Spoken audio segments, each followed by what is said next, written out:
You've seen probably a lot of film on San Diego now, but they've been playing their backup quarterback for a while since their starter was hurt about mid-season. So, are they, are they more reliant on the run, or a little bit, or have they really missed much of a beat without their starting quarterback for mid-season, or how would you assess that? Well, they still do a great job at throwing the ball, on, especially in the play-action passing game offense. They're almost 67% run overall in our three-game breakdown, so they certainly want to run the ball to beat you. They've got a great tight end in Escobar, and they've got some talented receivers, and they can throw the ball downfield off the play-action fake. So.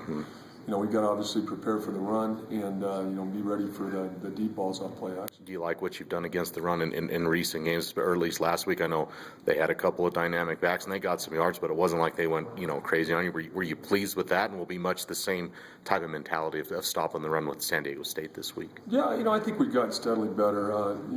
Certainly University of Nevada, Las Vegas does a great job around the ball, and Tim Cornette had 8 straight 100-yard performances coming into our game.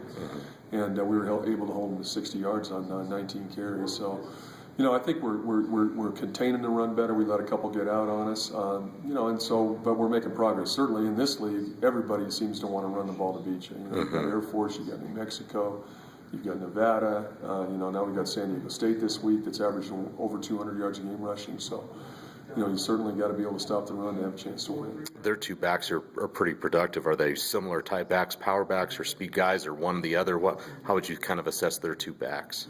I think they're similar in their styles. They're both powerful guys that can break tackles. They run the power play and they run through tackles a lot. Certainly, that's going to be the big challenge is being able to get big physical backs down and you're not let them gain the extra yards after contact.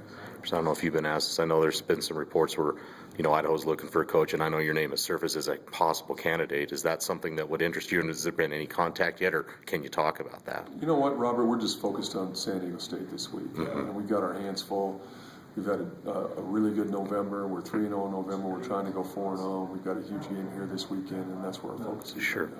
I know you'll be probably after the game, but, as you look at your first year defense, looking ahead to next year's, personnel coming back and things you've seen, what's kind of what would be next for the defense for next year, and, your assessment of it, things you'd like to look at, improve, or what you like? How would you kind of, like a brief look ahead to 2013, if you could, with this group? I think the first thing is we've got to go out and recruit.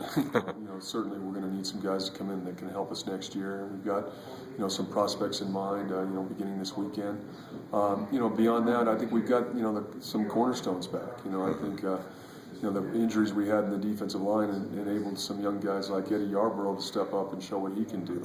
We have COC Hala'api'api back at middle linebacker, and it's nice to have the middle linebacker back for the next 3 years.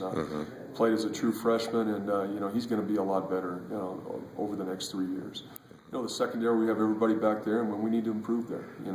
Spring football is going to be a real challenge for everyone. Every position will be in competition.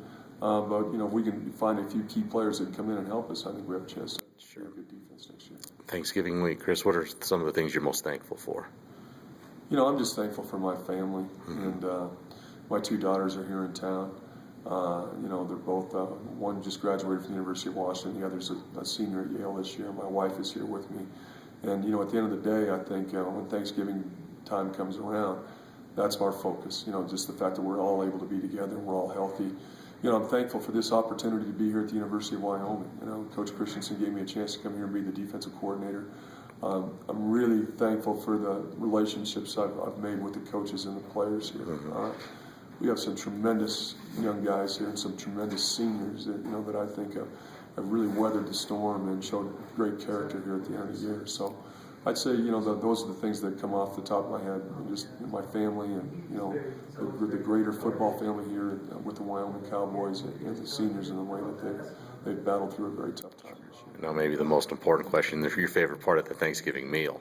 So, that earth-shattering question for last. I just like the turkey and the gravy. I like it all. Just mix it all together and throw it down. There you go. All right.